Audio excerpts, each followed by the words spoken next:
This is a Football Fans podcast from the people behind CelticUnderground.net. Thanks once again for taking the time to download and listen to it. And we're like buses. We don't have any for 3 weeks, and now 3 come along at once.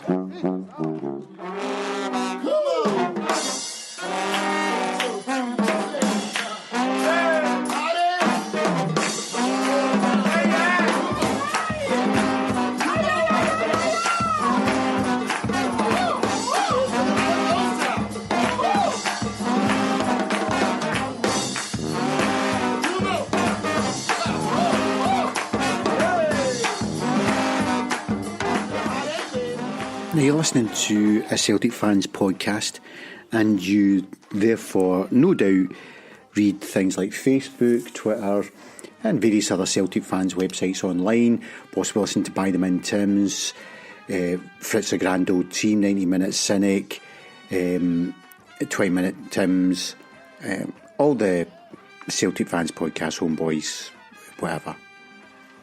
None of us would be here if it wasn't for the people who this podcast is about, if it wasn't for Not The View.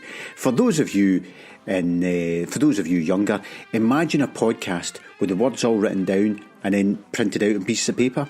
That's a fanzine, and the fanzines were around long before internet bandpots, and as I say, internet bandpots wouldn't have existed if it wasn't for the fanzines. In fact, there was a bit more humour in the fanzines, and sometimes appears, and I can be as guilty as anyone, appears on the web. There was the famous biscuit tin and the embarrass the hoops and bad haircuts, and it was like a private eye version of the Celtic View.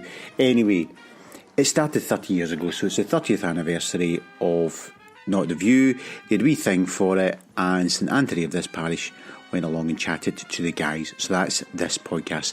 Before St Anthony, I've got some audio with Brendan prior to the Bayern Munich game, and then after St Anthony I've got a wee bit of audio of Boyata from the press conference for the Bayern Munich game. If you are interested in doing anything for the foundation, if I can get the words out, there is still enough time to register for the sleep out. It's getting pretty tight, but if you register for the sleep out, which is the weekend of 11th, 12th of November, you can do that. And there, of course, there is the Founding Fathers Fast on the 6th of November, and there is the Mass in St Mary's on the 6th of November to commemorate the 130th anniversary of our club. Anyway, enough of me. I'm going to pass over to first Brendan Rodgers and then St Anthony with the Not The View guys.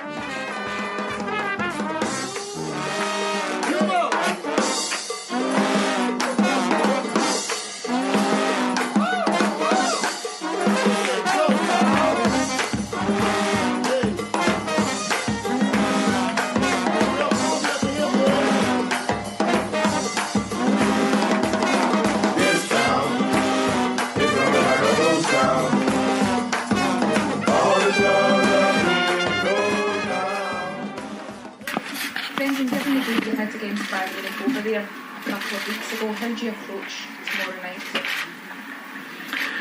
Well, it was something to look to find a way to be competitive and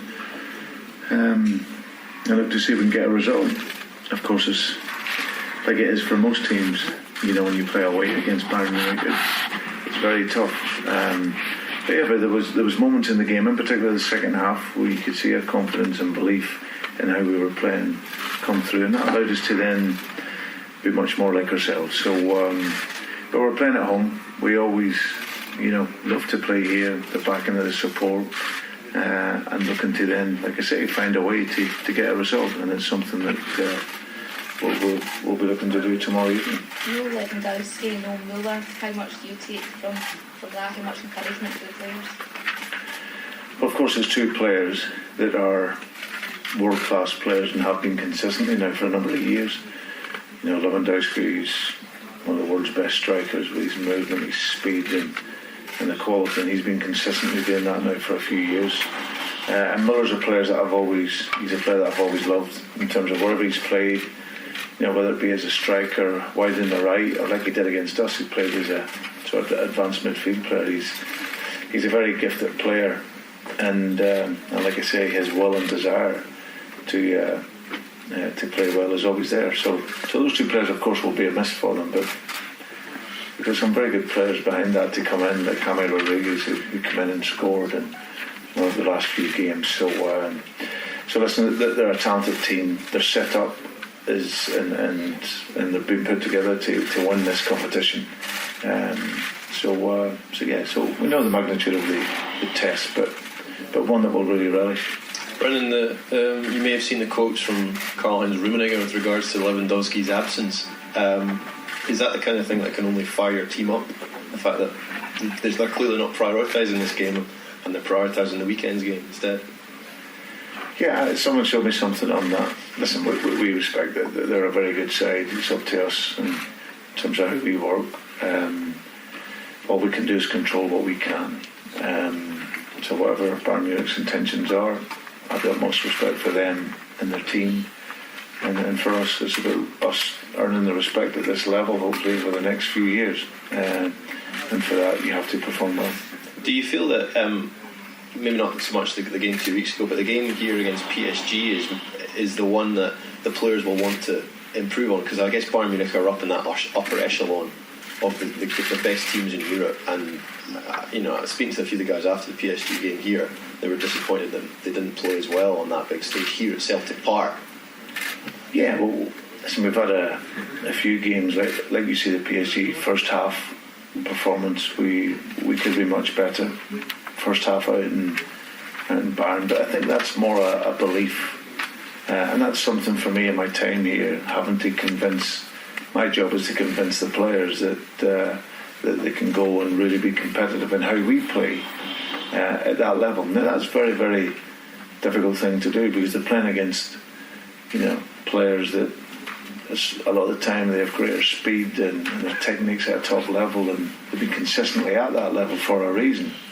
But like I say, that's my job, to convince the players that we can go and work that way and play in how we want to play, and as opposed to sitting back and I hear this great word pragmatic that gets used all the time, and it normally comes from people, like I say, who don't have a commitment to anything.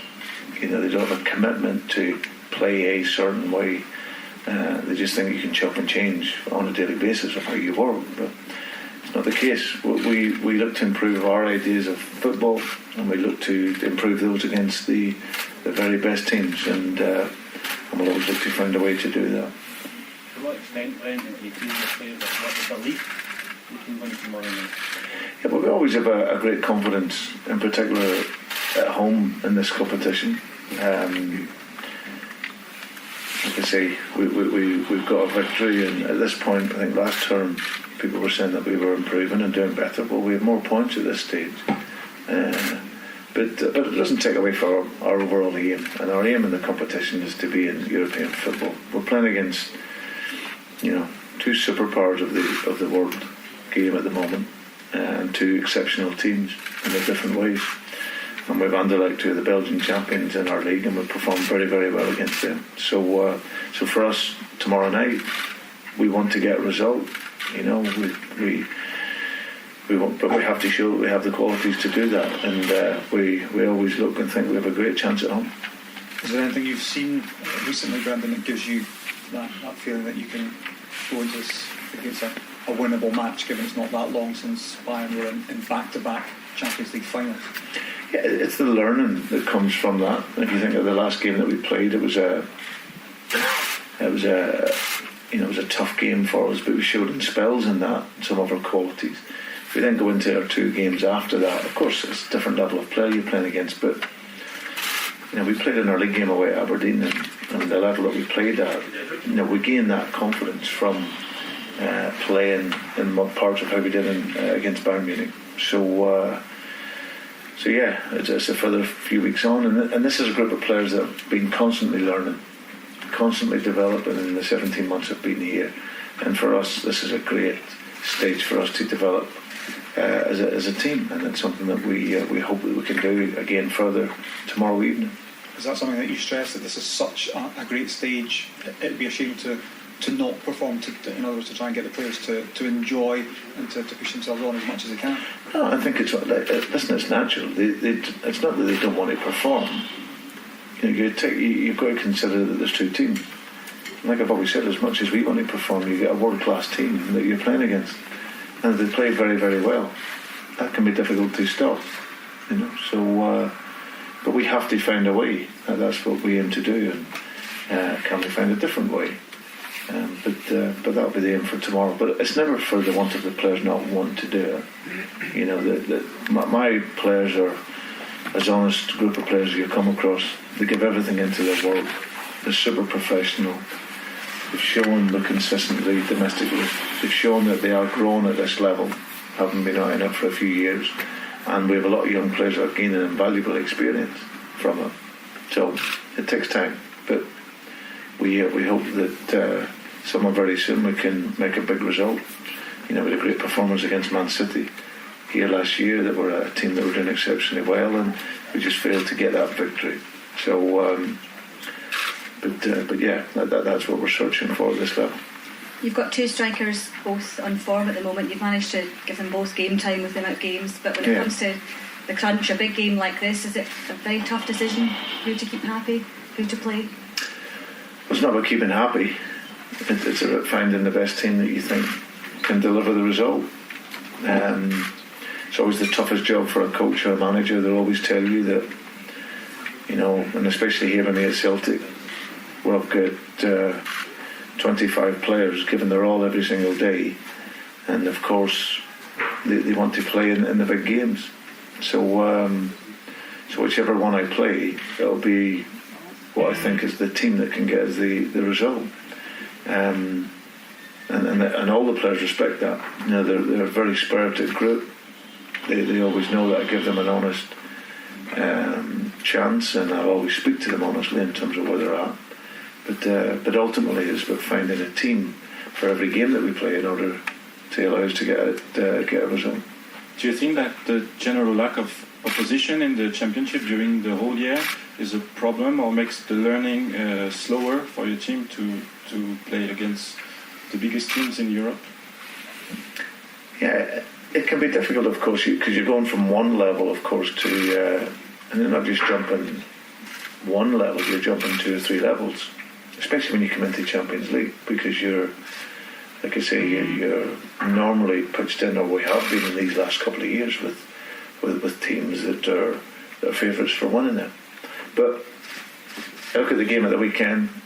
Bayern Munich beat Red Bull Leipzig, 2-0, and the development and the finances that go into Red Bull, another team. So it's always going to be difficult for us in terms of what we're at domestically in relation to making that jump. But we always have to find a way. We can't just accept that. We always have to try and find a way in order for us to continually improve. It's been quite a run of games from the semi-final to the game at Aberdeen, and then equalling the record at the weekend. How do the pressures in this one differ from those games, and how different a mental preparation is it for tomorrow night? Not too different. They're all big games, and when you're Celtic, you go in with the ambition to win every game that you play. Of course, you're respecting the opponent in terms of what you're playing, but that's what we do every game, and we feel that that this is a game that we want to go into and perform well in, and if we can do that, we believe that we can get a result. But like I say, since I've come in here, every game that we've had over 17 months, there's always been a narrative to it. There's always been something that surrounds it being a big game. But when you play and work for Celtic, and you have that expectation, like I say, you don't need to build any pressure into the games any more or less, because you want to succeed in every game you play. And for us, we want to do well in this competition, and we want to consistently improve, and for that means going and performing. So been a great run of games that we're in. Saturday I made some changes, and I think the supporters here understand that every now and then, I see my job here is to develop young players, to put young players in the team, and we had a lot of positives from Saturday, even though we drew the game. You know, a lot of players getting game time that we may need at some part of the season. Young Mikey Johnson playing, he was 18 and he was terrific. And I think the supporters here see that we're trying to develop a football club and not just a cycle of 6 weeks of trying to win games to stay in a job. We're trying to evolve everything here at the club. And like I say, we now come into this game and it's another great game for us. How's your squad looking from Saturday? Obviously Roberts is out. Jam, how's he? Is he going to make it at all? Yeah, he's fine. He trained. So obviously Pat out is a disappointment for us. So we're hoping he can get back as quick as he can. And obviously you've got a few issues defensively still with the first choice central defenders who you've usually gone to. Do you have a different plan? Yeah, I've got loads of plans. Yeah. After what happened in Munich, have you got alternatives out there, given that you're thin on the ground in numbers? Or no, we're okay. We're okay. They were just very good. They were just very, very good. So we have to accept that sometimes, and look to find a different way of maybe getting a result. Ask that question in a different way. As one of the players who's learned most under you, would it be Nir Beaton because he's learning a new position? And has he maybe even surprised you with the way he's come on? And I'm wondering if he's in your thoughts. Yeah, absolutely. I think Nir Beaton seems to only get mentioned if he makes a mistake, and he makes very few. And I think that's the mark of how good he's been. You know, he's a player that stepped in and right the way through a qualification phase of this competition where we didn't have hardly a centre half available. He stepped in and was absolutely brilliant for us. Okay, he, like the team, had a little spell of 20 minutes in Astana where there was a bit of vulnerability there, but that's only natural. I've seen top class centre halves have that. He stepped into the team and played at centre half when we needed him, and he played in a game last week against Aberdeen where he was outstanding. And like I say, there's a little bit of biasness towards him, which some people look to try and confirm that he's not a centre half. But he's a guy that's developed in that role. Yeah, he's not perfect, but now there's a lot of players. But what he's done for us and done for the team, I think we all hugely respect. And if I didn't think he could play there in any of the games, I wouldn't play him. But he's improving his defensive mentality, because if you step in there, that has to be first and foremost your idea. But then it gives us that ability to play and build our game from behind. And like I say, he's been exceptionally good at it. Brendan, just finally, we've talked so much about the record in the last week or so, and you touched on it when you equalled it on Saturday. Is there anything at all you feel that the players can take from what they've achieved there into a game like this, or is the step up just so great that it's almost a completely different ball game that you're talking about here? Yeah, well, I think the first part is that they can take huge pride in equaling it. You know, if you actually sit down and think about it, 100 years since that record, anyone's went near that, and then so for them to match that, and that's a real testament to their mentality, to their work, their professionalism. And coaches and managers and players will tell you that you can have off days, but these players have shown that even at that they've had the will to and the quality to get the results. And then in terms of the numbers themselves, the actual number of wins they've had, and very few draws in that period. It's a remarkable statistic, and of course they take great confidence from that. You go into this level of competition, of course it's a different level altogether. But in both there's great experiences, and they're both process of which you learn in. And this is the great thing of this team. They're constantly evolving and getting better. But the equaling that record was absolutely a phenomenal achievement by them, and the aim is to continue and push and stretch that for as much as we possibly can. Thank you very much. Okay, thank you. Brilliant, wasn't it? It's my great pleasure to be joined today on the latest podcast with three of Not The View's finest. We have Average Joe Miller, we've got Jerry Dunbar, and we have Andy Murdoch. And we're going to go over the origins of the fanzine, how it came to light, and how it expanded to become what it is today. It's the 30th anniversary, and it really deserves a podcast on its own to go over the origins of the fanzine. So let's just start at the very beginning. How did the fanzine come about, and how did it start? The origin was at the end of the 86-87 season. The last Celtic home game of the season was Celtic against Falkirk, and we lost. It was Davy Hayes' last home game in charge, and we used to meet regularly. Bunches used to meet regularly in the Horseshoe Bar, and the usual greeting meeting was taking place after that. And the complaints were about, the how bad a state we were in, and why that was never reflected in the View. And somebody came up with the idea, well, if you think it's that bad, why don't we do one ourselves? And that's basically where the idea came from. And so George the Jungle and myself decided to do it, and that's where the idea came from. And so it was a very kind of cut and paste total. Is it fair to say that the first edition was fairly basic? I think that's doing it much more credit than it actually deserves. When he says cut and paste, he actually means with scissors. Literally, he doesn't mean the computer version. It was literally like that. But the first edition didn't come out till the start of the season following. And the first edition was 1988 season, the centenary season. August 87. August 87, and it was the Billy Stark game.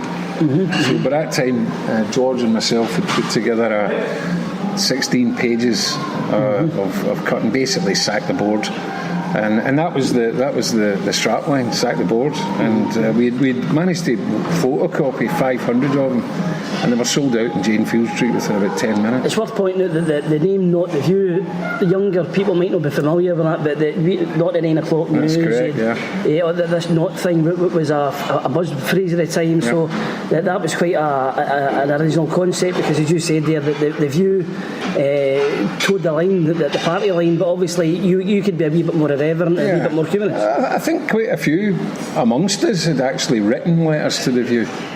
But they never ever got published. Every letter that was in the View was, if you wrote a letter that said hats off to Jack McGinn, I think you're doing a grand job, it was getting published. But anything else was basically in the bin. So it was an outlet for people who had an alternate view to Jack McGinn and his cronies. I was talking to a guy, and he was saying that we can be quite proud, because Not The View, my recollection is anyway, and I was in my early 20s at the time, was the first fanzine that I ever remember coming out. I don't remember any team that beat us there, even down in England. Now, somebody made a good point actually, and we need to pay a bit of homage here. The Shamrock came out in the 60s, and it ran from 63 to the Scottish Cup in 65, and I think when Big Jock came, as far as I know, or I can make out, that they decided not to go any further because their job was done. The great days were coming, and there wasn't any need to protest. But I remember going to the Strathclyde programme shop in Renfield Street above the Athol Arms, and the guy behind, I said to the guy behind the counter, "What's that thing up there, Not The View?" And he says, "It's a fanzine." Nobody knew what a fanzine was, so he let me see it, and I had a wee look at it, and it looked funny, and it looked, as I said, irreverent, and all the things that you're looking for. And I thought, I'll take a copy of that, and always compare it to. You'll appreciate this, Joe, because I know you're into your music. You know that way that if you like a band and then they become commercial, you feel kind of conned, don't you? Because you're like, I remember seeing them and there was only 30 people watched them, right? Well, I feel a bit like that with Not The View, because I was talking to people about it, and they're going, I've not got a clue what you're talking about, and I would show them this wee copy I had, and they would say, where can you get one of them? And did you sell out the first one? Yeah, within 10 minutes. Well, it's funny what you should say about the Shamrock, because I went up to the Mitchell Library and I dug out whatever they have up there. It's in a big binder kind of thing, and some of the stuff, a lot of the stuff that they were writing about, these guys, was exactly the same stuff that was in Northern View. They were hammering the board. They were complaining about the state of the stadium and all the rest of it. It was quite a continuous kind of timeline of that. The attitude of the board in 1964, 1963, when the Shamrock was going around, the board's attitude hadn't changed much to 1987, 1988. The thing about fanzines and all that as well was that there was always people that into their music, into like Sniffing Glue and all that when punk came about and all that, and there was always an alternative there. And when Not View, I remember seeing the first issue and going, fuck, where's this been? This is just exactly what we've been asking for as a support, to vent my feelings somewhere. And I got in touch with the guys, and it was just right up my street, like many other just normal punters. And there was never a kind of culture, I think, before that, where people, ordinary folk, thought that they could do it themselves. It was the newspapers were the mainstream stuff. Aye. Absolutely, but there was no alternative to that. The Times, the Citizen, the Record, the Express, all these titles that were around at the time. That's where people got their football news from and all the rest of it. And there was never any. I certainly didn't grow up thinking that ordinary folk could write for that. I always thought you had to be quote unquote trained in order to do that. And Jimmy Sanderson, remember him? He always claimed that he was a trained journalist. That was his favourite phrase. I mean, whatever that means. That's absolutely true. I mean, I remember the first time I even saw the magazine, which was in the Celtic game during an Aberdeen game, and he said to the guy, where did you pick this up? The bloke sold it to me in a bar. And I was looking at it going, how do we get this? And Jerry's always quite bitter. The first one I ever got was free because we wrote off the PO box and said, can you give us more information? We got a free magazine back. He's never got the 50 You were lucky you got a reply, to be honest. Only 50 pence. Ask the guys for more than 90 minutes, they still bleat about that. Well, it was groundbreaking stuff, because for the first time the fans had a collective voice, and you could write into Not the View and they would print it because if it was critical, because the Celtic View wouldn't print it. So I remember how quickly it caught on, because the first one was a bit first couple maybe were cult issues, and then the 3 or 4 everybody'd heard it, and you must have grown pretty quickly. But you don't know that when you start it up. You don't know that. You don't know how many people you're kind of reaching out to, or you don't know how many people are going to buy into the idea. It might have just, might have been 500 people at the time. It might have been more than that, as it turned out. Actually turned out to be more than that. But you don't know. You just know that all the guys that were sitting in the pub that night were of a like mind, and it wasn't being reflected either in the mainstream, like you mentioned, or more importantly, the Celtic View. Now, if you think about why the Celtic View was started, which is actually a very good idea, the club itself isn't its image or its philosophy isn't being reflected in the mainstream. So Jack McGinn comes up with this idea, which is actually a very good one, of okay, then we'll do our own magazine or our own newspaper, and it will come out every Wednesday. Great idea. But then it becomes, by that time, 20 years later, it has become just Pravda. That's all it was. To be fair to the Celtic View, it is the Celtic View, and they are constrained by what they can put in it. But I think that... Yeah, but my question would be, why should it reflect the views of the board, or should it reflect the views of the supporters? That was what we were basically. The point I'm making is that they can't put in anything offensive to any of their teams. You can't accuse like Graham Roberts of being a dirty hun so and so, whereas in Not the View, like you can tear right into him, and there's no comeback. So, but there should have always been a place in the Celtic View for criticism of what was going on now, because a lot of stuff we done was like typical Hun stuff and laughing at them and all, but then the serious side as well that we were complaining about, because we were there every week combing away like everybody else, we were complaining about what was happening to our club.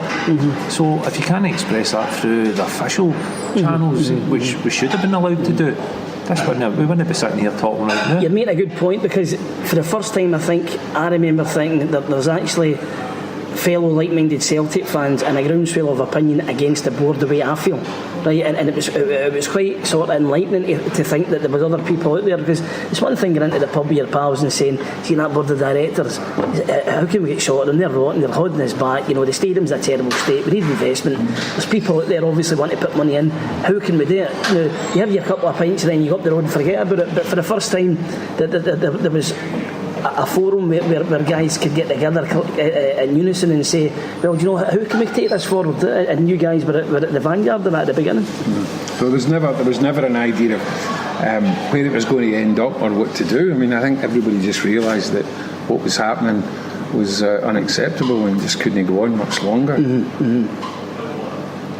So as I said, I bought the first one in the programme shop, and I remember sort of the fuss about it and all the rest of the stuff, but improvements come along. It wasn't long before you colour covers and things like that, so about 20 years that took. There was one colour cover there was only one colour cover. It was a Christmas issue, and the price went up to £1 just to pay for the colour cover. But no, colour covers was a radical. That was kind Martin of O'Neill's season. That was fairly well, but the point I want to make is that it improved very, very swiftly. You know, if we're going for the basic, you know, just cut and paste material, it looked a good read and it was well produced. So was that something you were conscious of? No, it was a case of, you know, the first one was done on a typewriter, which was borrowed, quote unquote, for work. In fact, somebody lent me or gave me it or something. But then, you know, then it was an Amstrad computer with a daisy wheel printer, and then it was these things are in museums now. And then it was an Amstrad computer, and then it was a Mac, an old Mac. You should have seen it. So I've still got it in the garage somewhere, I think.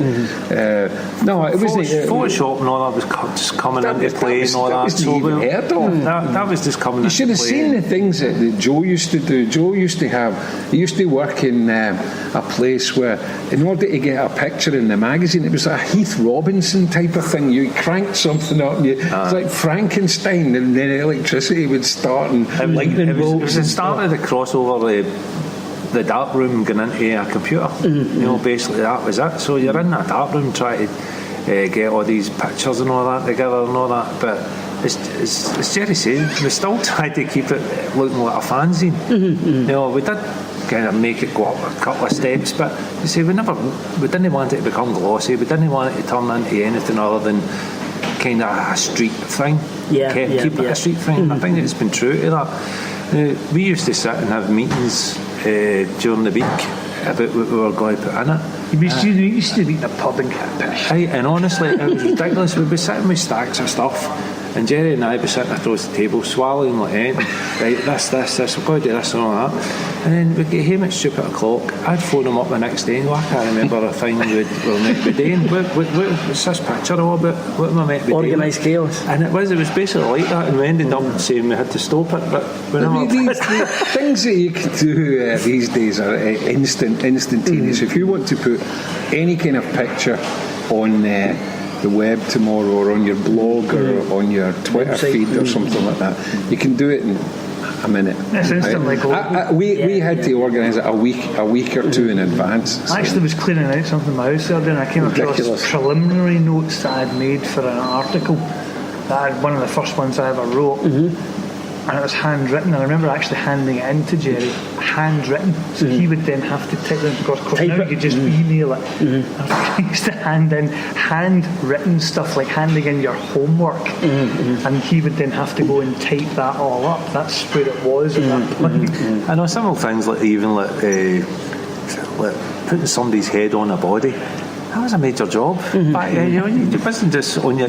Some people can do that on their phones. Well, they did it to Lee Harvey Oswald. That's in not Oliver Stone documentary. The one I always remember the cover wise was, it must have been one of the earlier ones, and it was a wee poet at the front with the hoops, and it says, "My dad is away fighting the Huns, and we're fighting the Huns at home." I still use that wee guy. He's became the emblem, hasn't he? Absolutely, through the years, which is funny to think, all the years later that he's still there. So in terms of numbers, then you had 500 at the beginning. After maybe 6, 7, 8 issues, and it is the centenary season, and thank God with a good season, and there was a lot of momentum at the time. In terms of numbers, were you conscious of the fact that you were having to print more and more? Yeah, absolutely. And I think it reached its peak one Christmas issue. I'm not sure if it was that season or the season after, where it was. I asked the printer about this the other day, and I said it was 12,000. He said no, it was 20,000. Oof. Yeah, that's astonishing. Really true. And I don't know what happened to the money, but it was 50p. It's 50p. But even so, it was incredible. That's in terms of the amount of people that were going at the time. It's worthwhile pointing out, especially to younger guys that listen to this, just how popular fanzines had to be, because these days, as you said there, you've got the websites, you just go on it right away, and you can go on all these websites at a touch of a button. In those days, you had to actively go out and purchase your copy, and you could read it in the supporters bus, you could read it back in the house, and all the rest of the stuff. But there's one wee point I want to make. I don't know if you're aware of this. I had a mate in work, and he used to like buying fanzines for various clubs, even down in England and things like that. And he brought in one day called the Chelsea Independent. So I had a wee look at it. I remember that one. Chelsea, and I have to say, it was a good read. It was a sensible fanzine. It wasn't one of these sort of like horrible ones with full of bile and stuff. It was a good read, and it was obviously sensible people that were producing it. And it was an end of season issue, and they had a poll, and it was like, what was your favourite Chelsea game? Who was the Chelsea player of the season? And one of the last questions was, apart from the Chelsea Independent, which other fanzines do you read, right? And Not the View finished above follow. And a Chelsea fanzine, which I thought at the time was astonishing.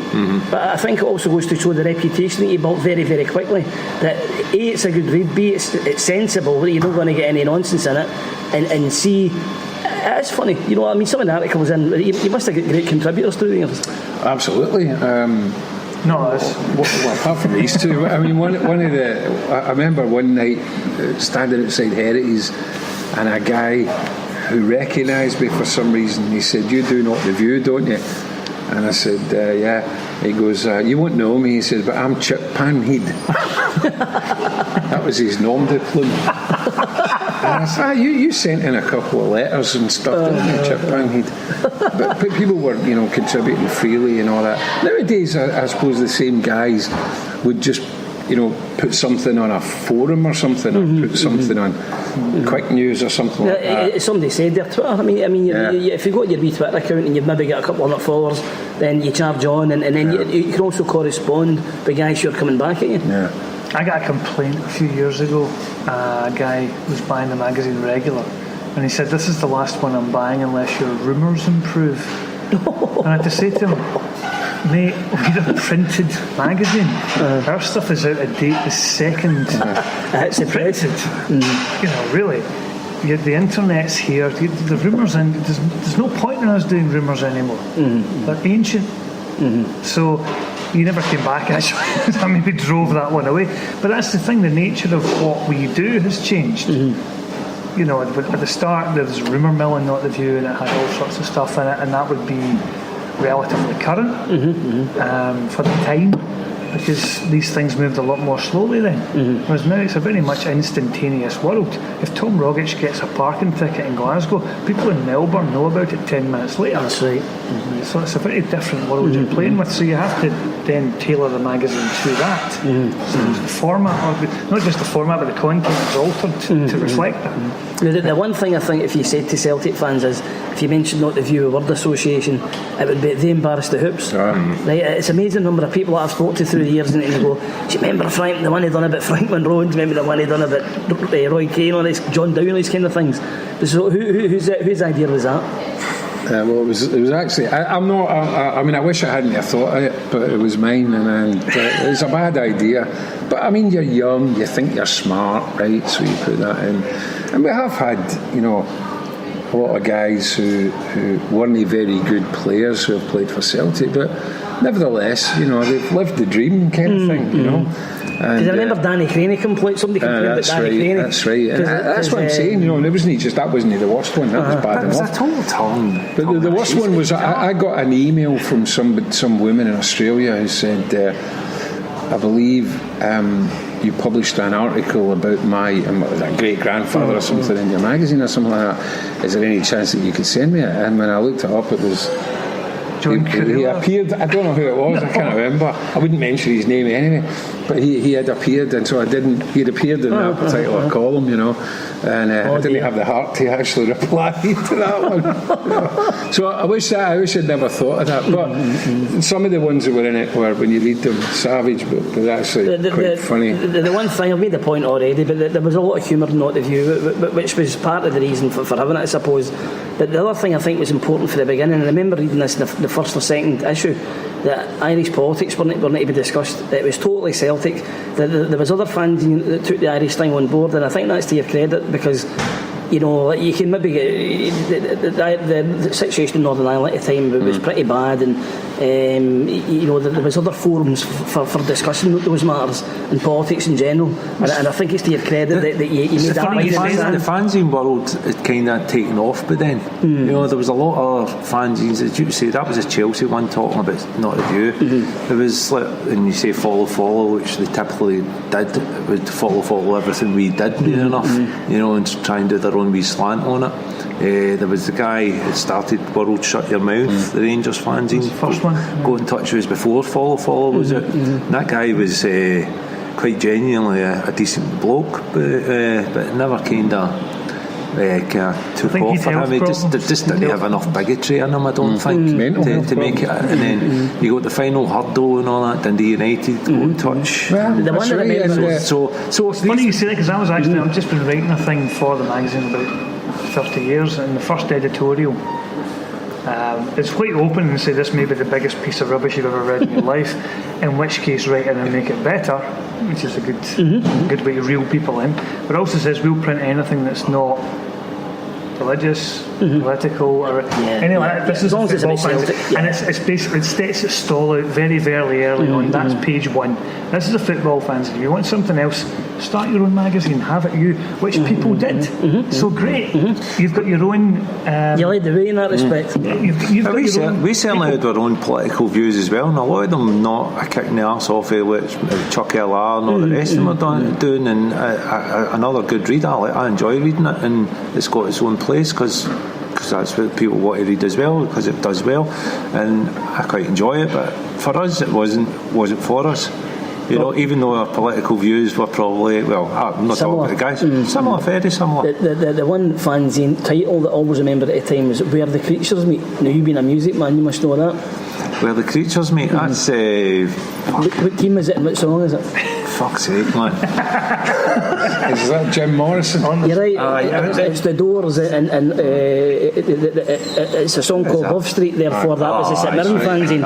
And I remember thinking at the time that's how clever supporters can be. They can take these real left field ideas, there was and one it's so called clever. Brian Moore's Head looks extraordinarily like the London Planetarium, and they cut it down to Brian Moore's Head events. I can't remember what club that was. Well, the Middlesbrough one was called Fly Me to the Moon, because at the time the manager was Bruce Rioch, and he said, if you were sent to the moon, which one player would you take with you? And he said Tony Mowbray. Right. But I used to get them all. We used to exchange a lot of them. I don't know how many of them are still going.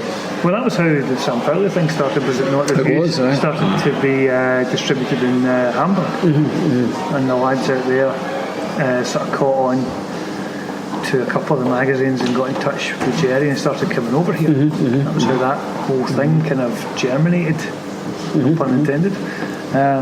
In terms of special issues, and the first one that sticks in my mind is the red card one, which I think was before Ibrox, the game at Ibrox. That's right. It's 2-1, and that was the centenary season. That's right. Who did Nisbet get sent off? No one gets sent off. No, not that day. And it's funny because I used to go to Hamburg quite often, and I had seen that in the days when St Pauli were a very small team and there was hardly anybody there. And I went to the Millen tour they were playing Armenia Bielefeld, I think, and there was a guy behind me, terracing behind the goal, and there was a guy behind me, and he had a wee red card, and every time somebody did a foul against him, he would weak out this red card, and I thought, that's brilliant. There was one guy, and I thought, what would that be like if it was thousands? And if you remember that day at Ibrox, that's right. There's a photo on the Celtic wiki. The whole enclosure, there must be like, I don't know, about 5,000 guys holding up these red cards, and they've all got a fanzine, obviously. It was slightly bigger than the sort of like referees red card. The guys were ripping them up, so where'd you get that? And I'm having one of them, and there's thousands of them. But then there was another one, the St Patrick's Day Massacre, I think. That's right. Yeah. It might have been the game after that. We did the same thing, and Nisbet did get a red card. That's why I'm getting confused. And they were all in the jungle, thousands of them. It was hilarious, brilliant. But even that, people brought their own. That's right. It was even better, they didn't even need to buy. So the centenary season, you probably rode in the waves of the centenary season in some respects. No, I think it's the other way around. I think Celtic won the league that year because I used. I wouldn't disagree with you, but the difficult times came pretty quickly, and you did become there was a few fanzines at that time. I remember. I'm sure we can go through them. Jungle Drums didn't last long, like 2 or 3, and it was actually well produced, glossy cover, that kind of thing. Matt came along with Once a Tim, which formed into Alternative View, which is still in a go. What other ones was there? There was one from the Airdrie buses, I can't remember what it was called, Over and Over. Over and Over, I remember that one as well, yeah. And then you'd more than 90 minutes for the Irish guys. So quickly. We don't get on with them though. Oh, they were bitter enemies. And really? No, we love them. We have a laugh at them. It's an ongoing fanzine war. The story is that he sent a letter in. No, I was in fucking Lisbon for the Celtic game, and I turned up in the hotel waiting and the rest of my mates to arrive. So I seen Celtic men sitting in a bar, all Irish boys. I says, alright if I join you? Aye, no bother. This guy's just staring at me, man. I'm like, what's up, mate? And he's going, fucking hate you guys. I'm like, what are you talking about? And he's going, fucking not the View. I wrote a letter to you. It's Andy for more than 9 minutes. He says, I wrote a letter to you. How did I start? Andy Milne? Aye. Really? Aye. How did I start a fanzine? Blah blah blah. He's never fucking replied. And I went like, tell you what, drop another letter. We'll reply this time. So this is our constant. I wasn't going to bring this up, but the Leafs came back in 1999 when Barnes was a manager, and you put a thing in with the fanzine that says, if you've got any memories of Kenny Dalglish, get in touch. And I wrote a cracking letter, and it never saw the light of day.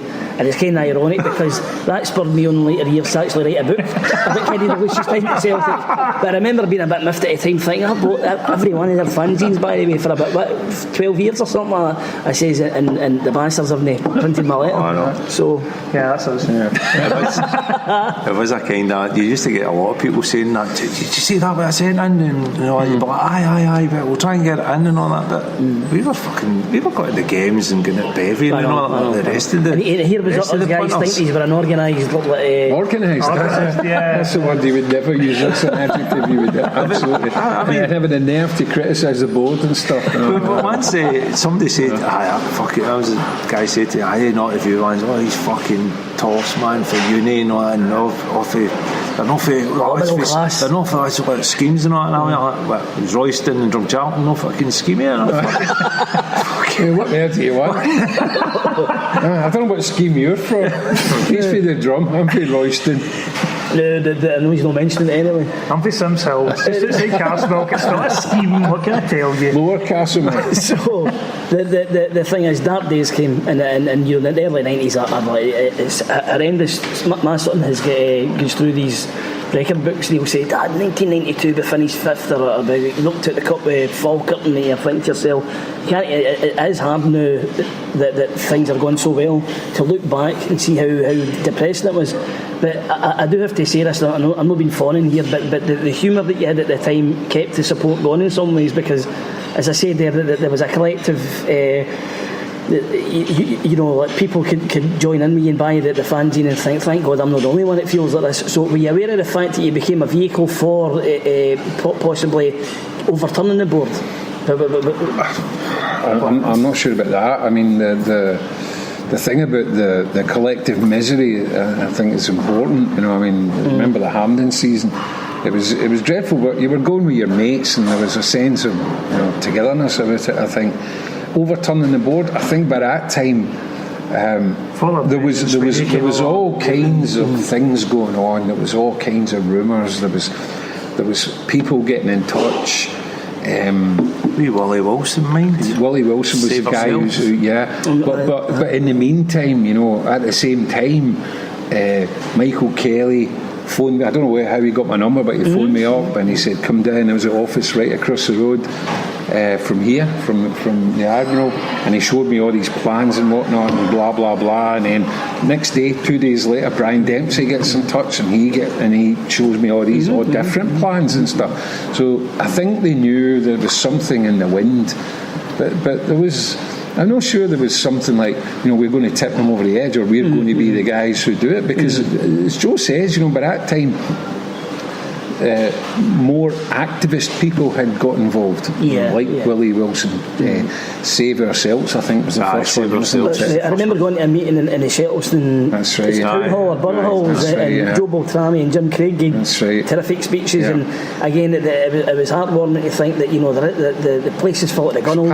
It was, and I think after that, but I don't know how that fell through actually, but then Matt came along with the Brendan Sweeney came along. Was it Brendan? Brendan Sweeney did this thing. He was the main man behind things, Save Our Celts. I think the beauty about all that was, even through the hard times, was alright, we were at the age we had good times seeing Celtic, hard times obviously as well, so we had a wee bit of hope in our hearts, not to quote the song, and I think it was a kind of beautiful thing that there was a kind of good collective of fans that all thought the same kind of way about how the club should be, and not believing what was said in the boardroom and what they were putting it to us all.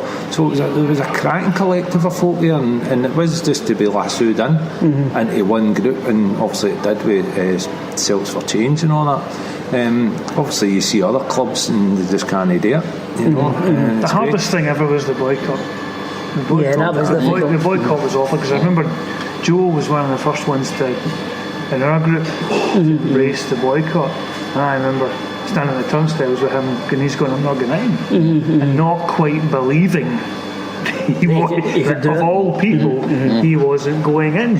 Well, I was on the Govan Emerald at the time, and we were running a full bus to home games, and our bus convener is a guy called Tony Ford, who's well known in Govan, and Tony had a meeting the Saturday before the Kilmarnock game, was a Wednesday night at boycott, and Tony says, if there's enough members want to go, we're on a bus, because we're a democracy. If the guys want to go, and I swear maybe about 35, maybe 40 guys that were in the pub, only 2 put their hand up wanting to go, and common sense prevails, you don't run a bus for 2 people.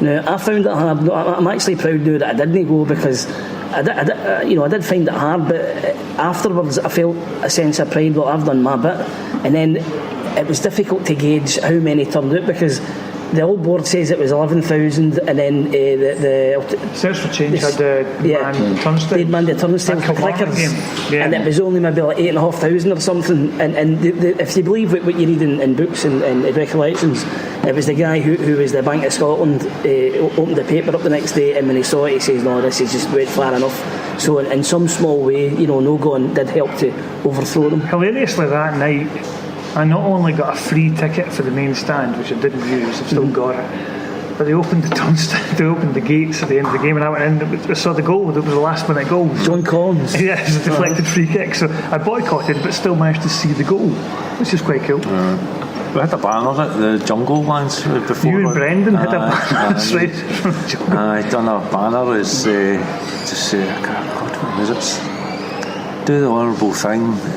Walk away. Resign. Resign was the big do word. The honourable thing. Resign. Just put it right on the half. Actually, there's a guy who I don't know, but I do owe an apology to, because I am on 2 or 3 of the Celtic Histories videos holding up the banner that sort of has, Glasgow Smiles, Celtic Smiles Worse, whatever. And I'm only holding it up because we turned up at it was the Dundee game after Brady had resigned, and these guys were standing there protesting, and I'd been out the night before and turned up with a rolling sausage, and this guy was holding up the banner, and he'd helped write the banner. And that smells great, where did I get it? It's over there. And he ran off to get, and I held up the banner and then Michael Kelly showed up. So this guy should be on all the videos, but I'm on it because he's running away to get a bite to eat. So you were a substitute. Apologies, whoever that is. I stole your place in history.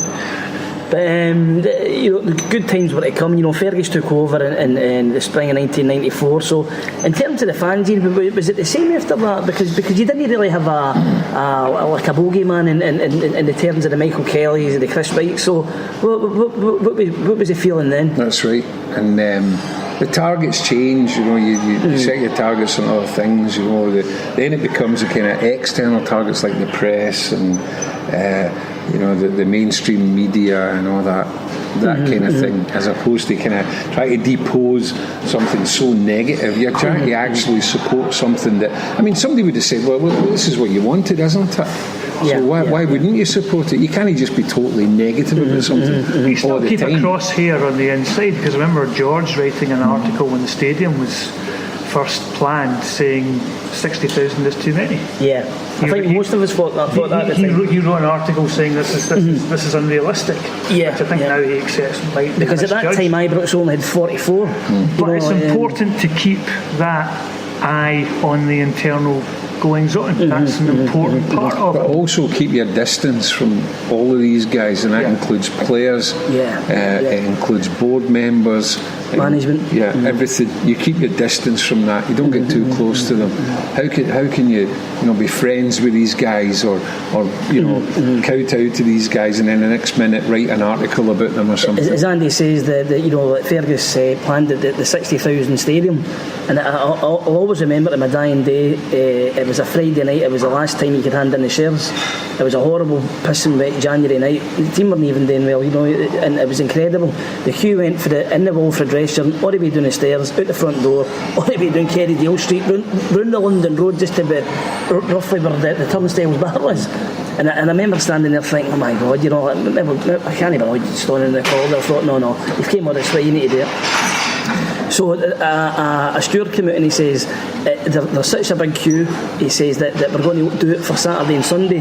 So if you don't want to stand in the rain and you want to come back Saturday and Sunday, then by all means come back. Don't worry about it, but we'll take your money and your application. But I stood it out, and it took me about an hour to get to it. And it was £620, which was a lot of money at the time. I think people appreciate just how much that was at the time. And there was an old man and woman next to me, and I was sort of earwigging, and the old boy bought £3,000 worth of shares, and he said that it was his party's pension and all that. Yeah, it was humbling. That's right. And just in the way out the stadium where the front door is, there was a steward there, and it was me and this other guy who I didn't know, and he says, gentlemen, would you like to see a model of the new stadium? And we went, any bother. And he does, I'm sure it's still at Celtic Park in the boardroom maybe. And it's exactly the way that it turned out, the way it is now. The main stand's the only thing, it's no change, and it's got these two big stands behind the goal and the big north stand with the big letter Celtic right in the middle. And we looked at it and it looked awesome, and I turned out to the guy and I went like, nah, I don't see that, mate. No, really, because even I didn't have faith in Fergus to do what he did, and it was incredible. Within probably about 20 months that stadium was built. The true story about that is that in the summer of '93, when the old board was still in charge, Fergus McCann, having brass neck that he did, contacted the old board to ask if he could come inside the stadium to make measurements with his architect. And they knocked him back, obviously. And him and his architect were out in Janefield Street making measurements in the summer of 1993 for that stadium. Right, that's how confident he was of taking over, of getting in charge to do that. He was actually out there, the two of them doing that. They should have been doing the Canvas line and measured up Canvas line. They didn't have wellies with them. Do you not think though that is one of the Kevin Kelly? That is one of the differences between Celtic fans and the other lot, because when he was standing in that muddy, boggy field with drawings of some bizarre spaceship kind of thing, it was laughed off. It was laughed off as ludicrous. Rightly this so. Is ludicrous. It's ridiculous. And we have always had, I think, a more cynical view of people in charge and all that. Absolutely. Never couldn't believe any of this kind of nonsense. I think the difference between us and them is, and they're in a similar situation now that we were probably 20 odd years ago. But I was speaking to a mate in work, and I says, generally speaking, working class, whether you count Catholic, Protestant, or Celtic, Rangers, whatever, working class people were brought up with trade unionism, and questioning things and trying to get better rights here and there. Or, you know, I'm 51 now, so maybe my dad definitely had that in him, that he was a fierce trade unionist in the shipyards, and he had a mindset that he instilled into me, right, indirectly. I mean, I didn't get indoctrinated. I think you copy what you see, and you know, when Fergus McCann came along, I remember all the guys were sceptical and saying, well, what does he want to come in here for? What's he getting? You know, so we were a wee bit sort of like wary, you know, beware of this guy. You know, it could be some sort of con man. I mean, you see what's happened at Rangers. I think their mindset has always been, my dad's a mason and he'll get me in the shipyards. I've got any qualifications because the funny handshake will ensure that I will carry on the family traditions. And now that's died out now, and you know, vast majority of jobs these days, you have to have a talent at some degree to get into it. You're not just going to get it now because your dad's a mason or because you know that's the way things have been, and word of mouth has got you in there. And I think that's why now they've had all these guys taking over, and never once have is anybody dared to question them. We've got a very healthy attitude of questioning things that's happening with our club. You know, we don't go screaming fucking for the heavens about it and all that ain't happened, but we've got a healthy questioning of things that are happening, even right up to now. They've got this entitlement attitude. That's a big difference. I see they think they're entitled to everything, you know, and even though we are fucking far superior to them, we will never take that mantle and think that way. It's a cultural thing, I know. You get some young boys and all that and the support and all that now, but that's just wee pockets here and there, you know. We've never had that entitlement. We don't want to be them. We don't want to be the top dog the way they used to think the way they wanted to be, you know. At the time that we're talking about, we had, it might seem ridiculous now to say, but we had allies in the press. We had guys like Hugh Keevins, and that might, anybody who only knows him and he's radio play person, I can assure you that these guys, within a day or two of this Jeffenor bullshit coming out, within a day or two, this had been exposed. This guy, Patrick Nally, had been exposed as a racketeer. There was guys working. It wasn't days, it was hours. Yeah, the following Wednesday or something on Reporting Scotland. No, it was dust by that Friday. The guy, there was a documentary about him. He was a racketeer. He was up on charges in America and all the rest of it. Whereas for them, it's the opposite. Their press defend them to the hill. Chick Young actually said that Craig White was not a convict. Yeah, I was not a criminal. Was not a criminal. And in fact, because he pled guilty. So he talked me through that. It's the opposite. You know, Craig White is a billionaire. That's in print. That was a headline. That's in the papers. With the same diligence, that could have been exposed within the same amount of time as being utter rubbish. I don't want to bang the drum here, but in Celtic Underground, one of our guys had Googled Craig White and put stuff on the website, which ultimately the mainstream media latched on to months later. A bit of research on Google, I'm not saying everything in Google's true, but the point is, he'd went into it, he'd found out what was going on. The very least the press could have done at that point was go like that. But what is this guy's background? Is he a billionaire, a millionaire? Is he a con man? But the thing is, well, this was in the days before Google. I know. Jeffenor, Patrick Nally, everything was exposed. And he's right, within a matter of hours. That was the days. That was the days of journalism and journalism. People who were willing to be accountable for what they write. Just now, when you read stuff in the newspapers or online, whatever they're doing, I despair. You know, you don't want to read a newspaper. You don't want to read these people's opinions because they're invalid as far as I'm concerned. All these so-called sport writers, I know a lot of these guys. Some of them are quite decent guys when you talk to them. Some of them got really good football knowledge, but there's a total closed door shop there of what you can and cannot say, and none of them are prepared to put their head above and go like that. You know what? Rangers did fucking die. The only one I think in the media is getting any credibility in Hugh McDonald, because on the radio he's been consistent, and in the newspapers he's consistent. He's a good journalist, he's good at what he does, and he also tells it the way it is. He's not willing to bend it. Surprisingly enough, I was driving up to Aberdeen Wednesday there for the game, and I heard Willie Miller on the BBC Scotland, and Chick Young was kind of advertising how Souness is going to be on Sunday. They're doing an interview with him and all. Is it a book out thing? He's promoting, but they played a wee clip, and they played it, and they came back, and Willie Miller just went, "What's that all about?"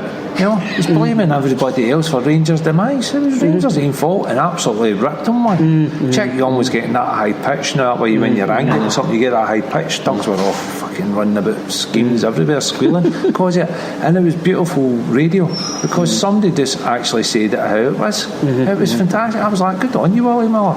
You know, a source I didn't think. And he doesn't have an agenda. He's not a Celtic man, therefore he's talking. He's a Rangers man, Aberdeen man, isn't he? Originally, I think he's Aberdeen now. Of course he is, but and he's funny. You know, he came out and just went, "When's it on, Chick? Sunday? Oh, I look forward to listening." Pure sarcasm. And I just thought, well, you get a wee snippet like that, and it does kind of give you a wee kind of glow. Somebody's actually saying it, but.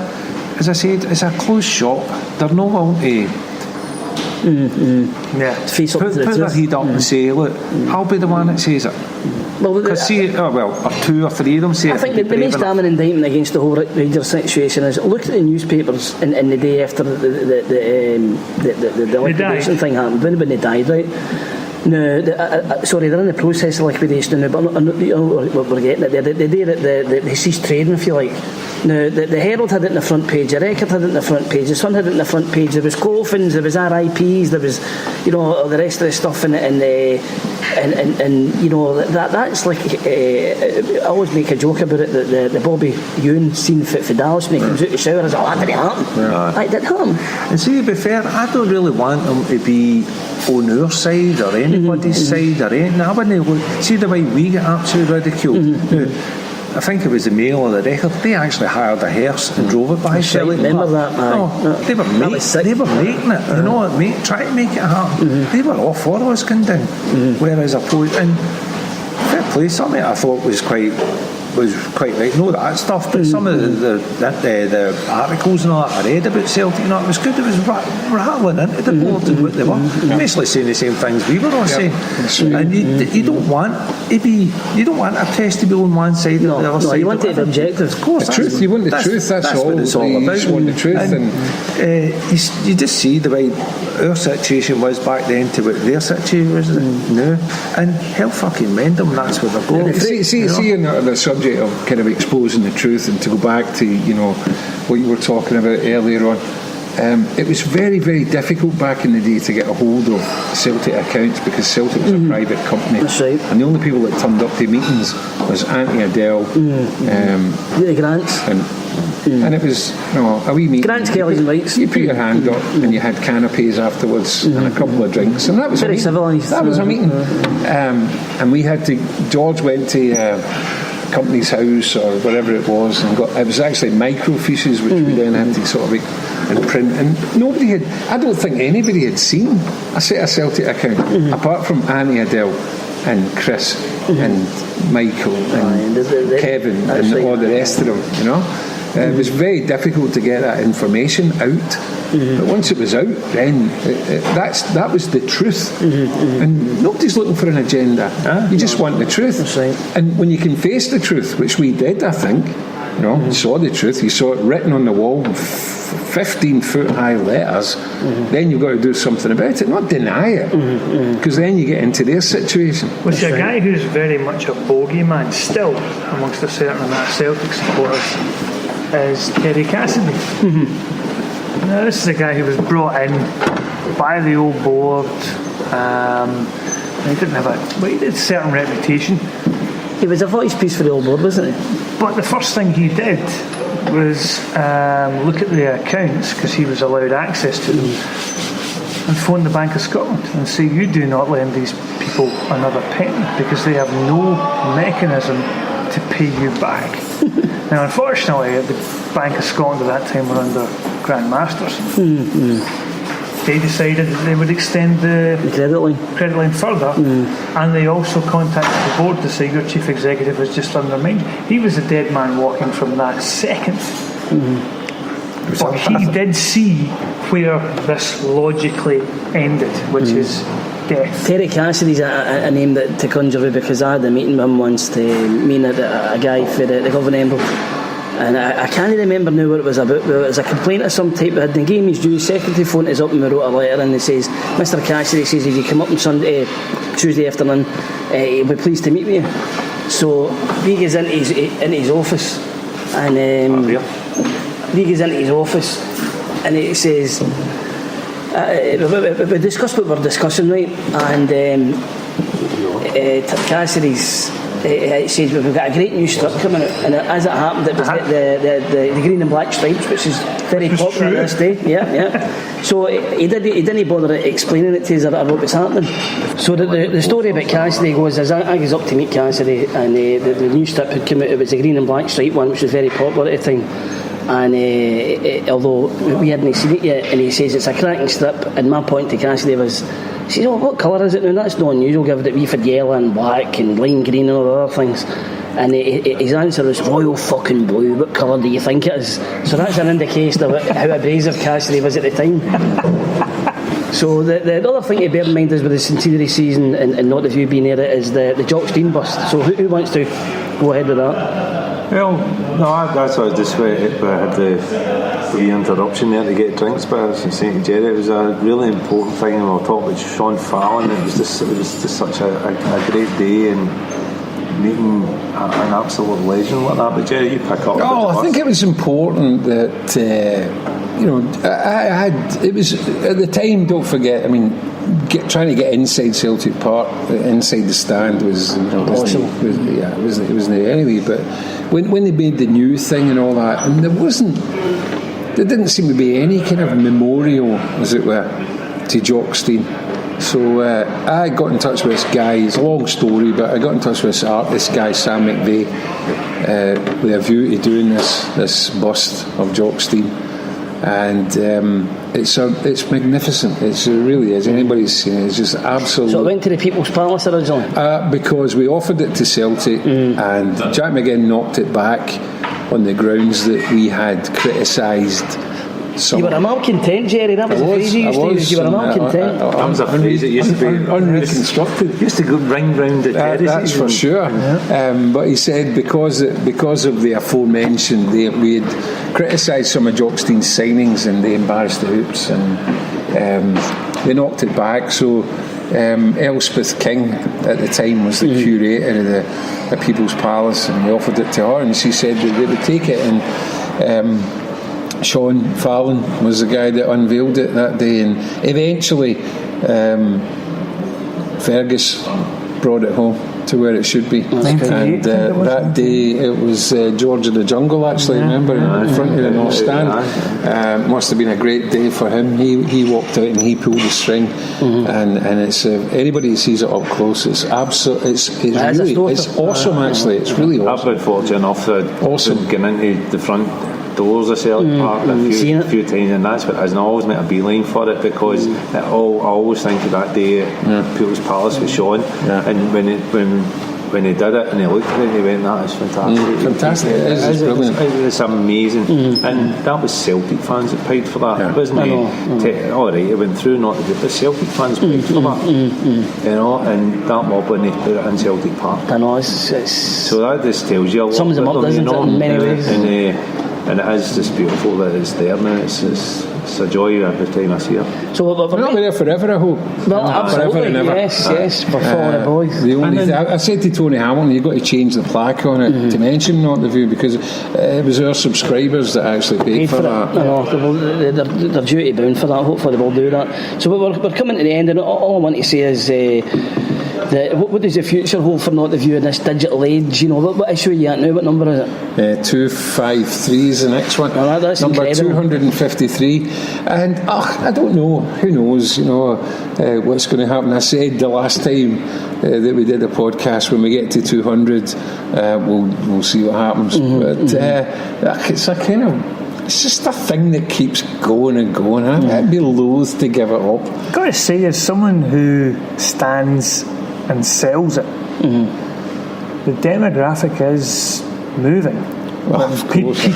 Young people, but it's not just like I would have said about 10, 12 years ago, it was people our age who, I used to buy this during the centennial. Buying it out of habit. Young people are buying it now.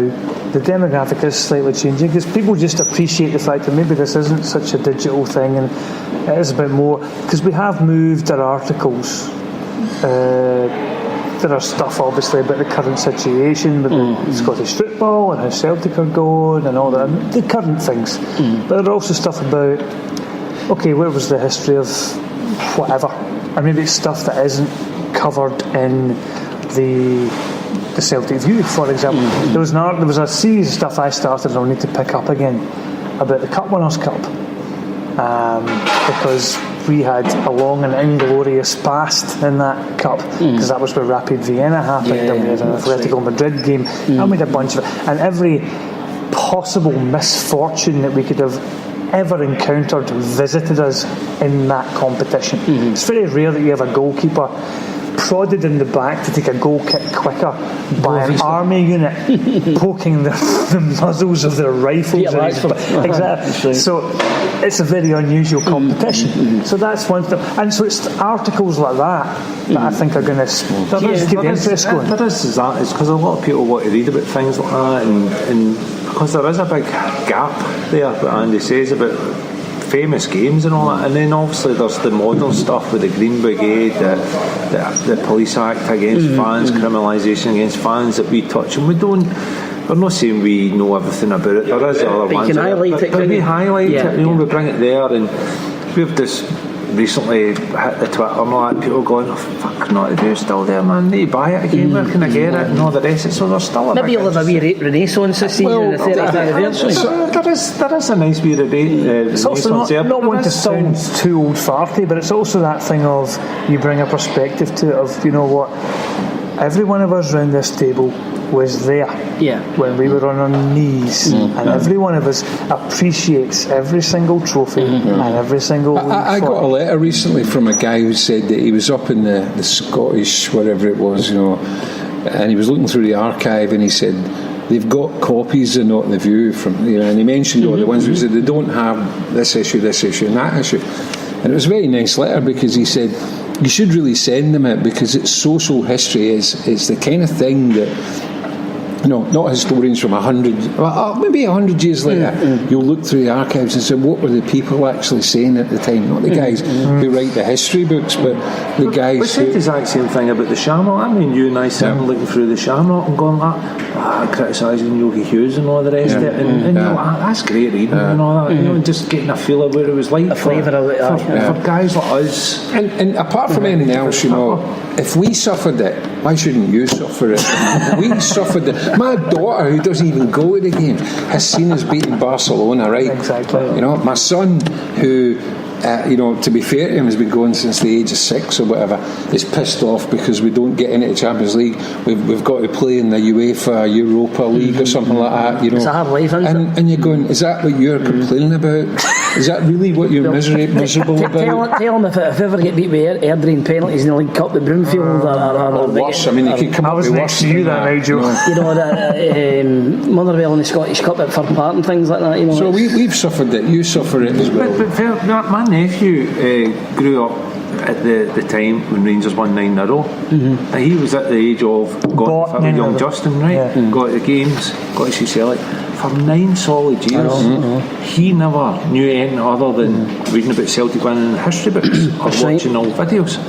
And see when we won, the delight in his face and all that. And then when we won the League Cup, and it was McGeady and O'Dea scored, I mind coming out, and this guy behind went like that. He goes, it's only a League Cup. And my nephew turned and went, I've never seen Celtic win the League Cup, Rangers in a fucking league, any cup.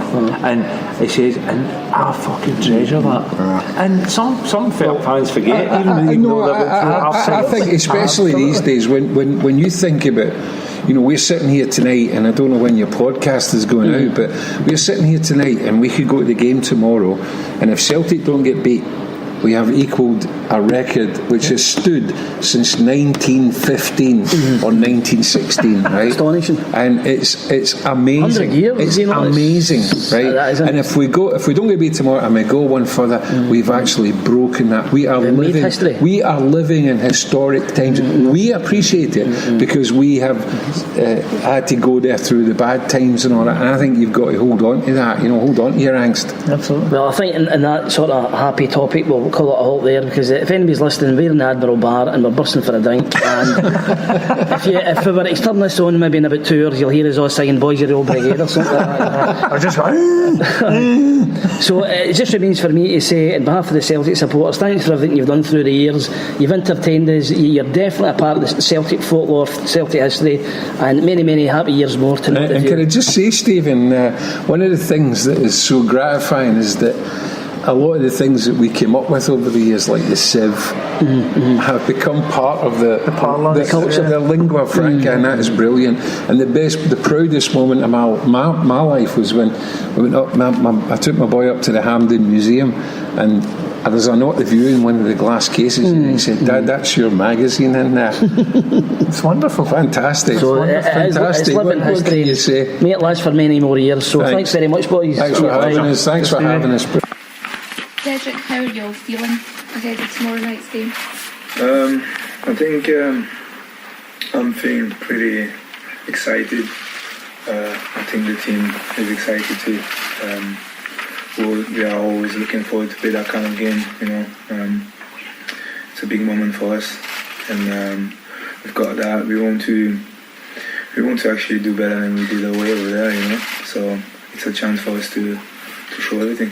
Yeah, how do you approach it given the game you had against Bayern Munich over there 2 weeks ago?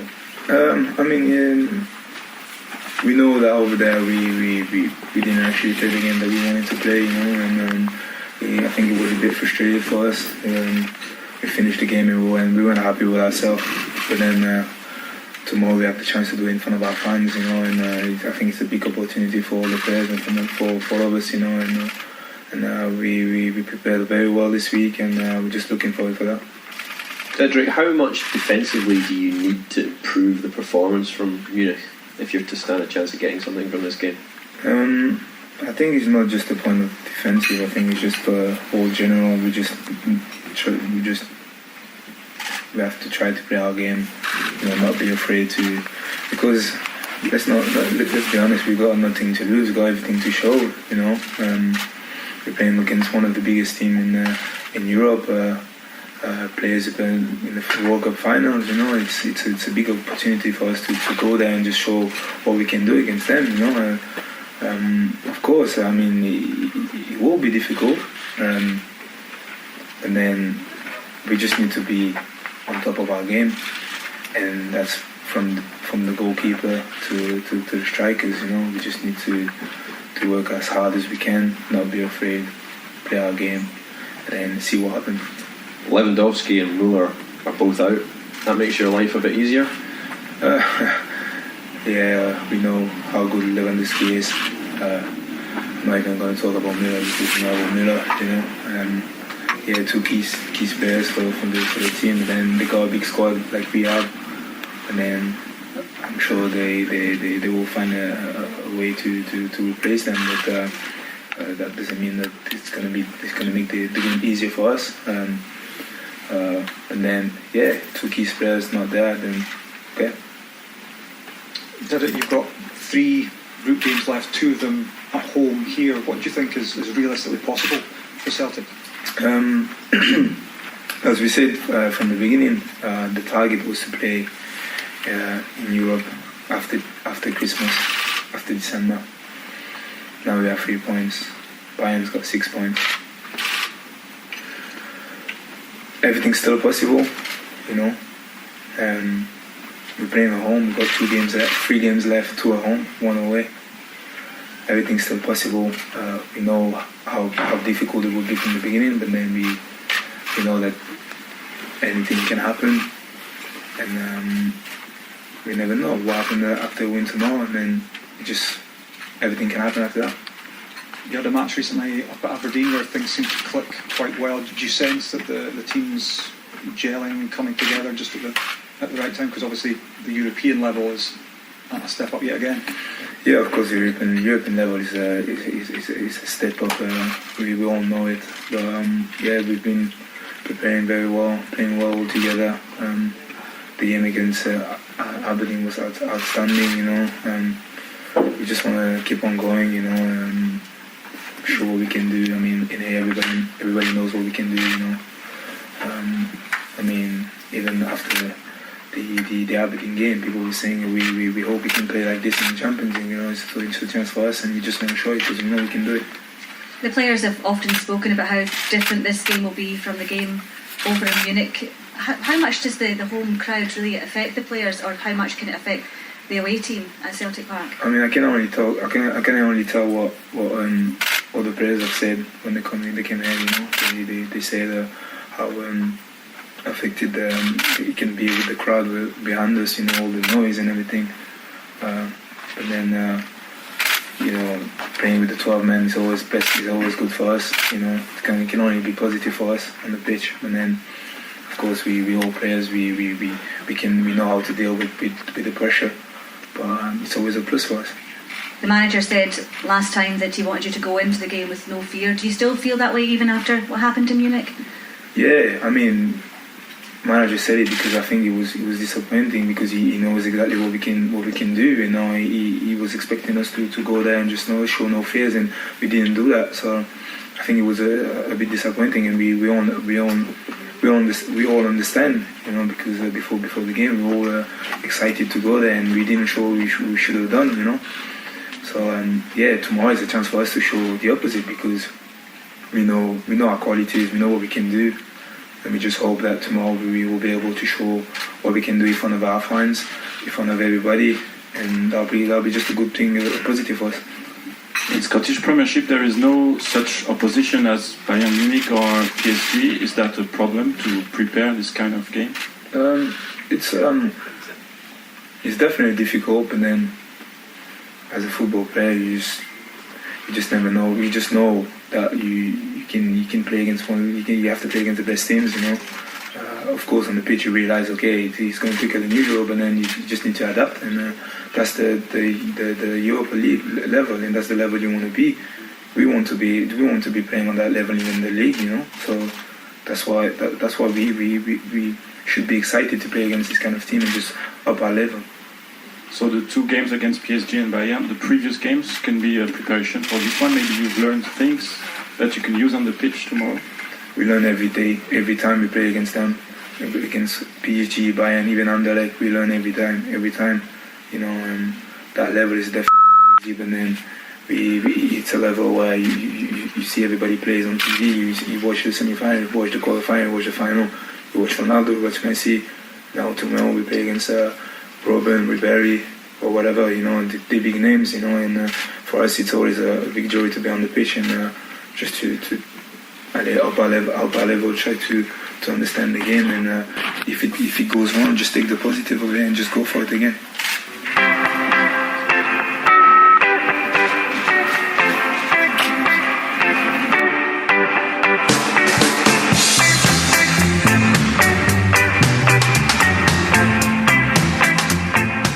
I hope you enjoyed that podcast. The music was specially chosen for Average Joe Miller of Not The View. First up was Hot 8 Base with their cover of Ghost Town, and then we've got The Beat with their cover of Can't Get Used to Losing You. So that is another podcast with St Anthony and the Not The View guys celebrating their 30th anniversary.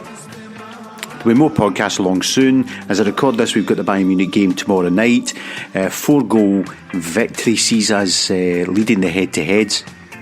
So I'm sure we'll be heading for that and celebrating that on Wednesday morning. Anyway, enough of me.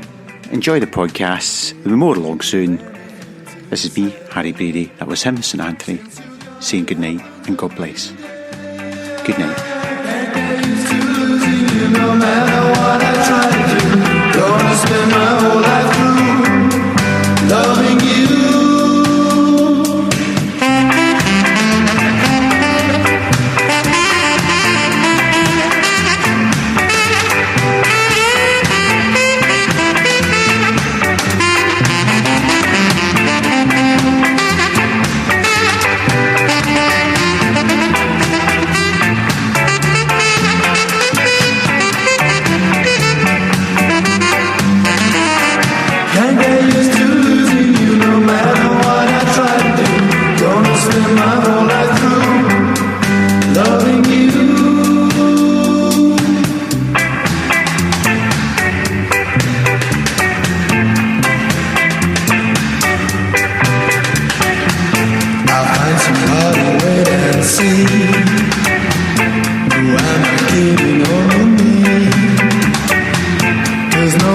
else could take your place.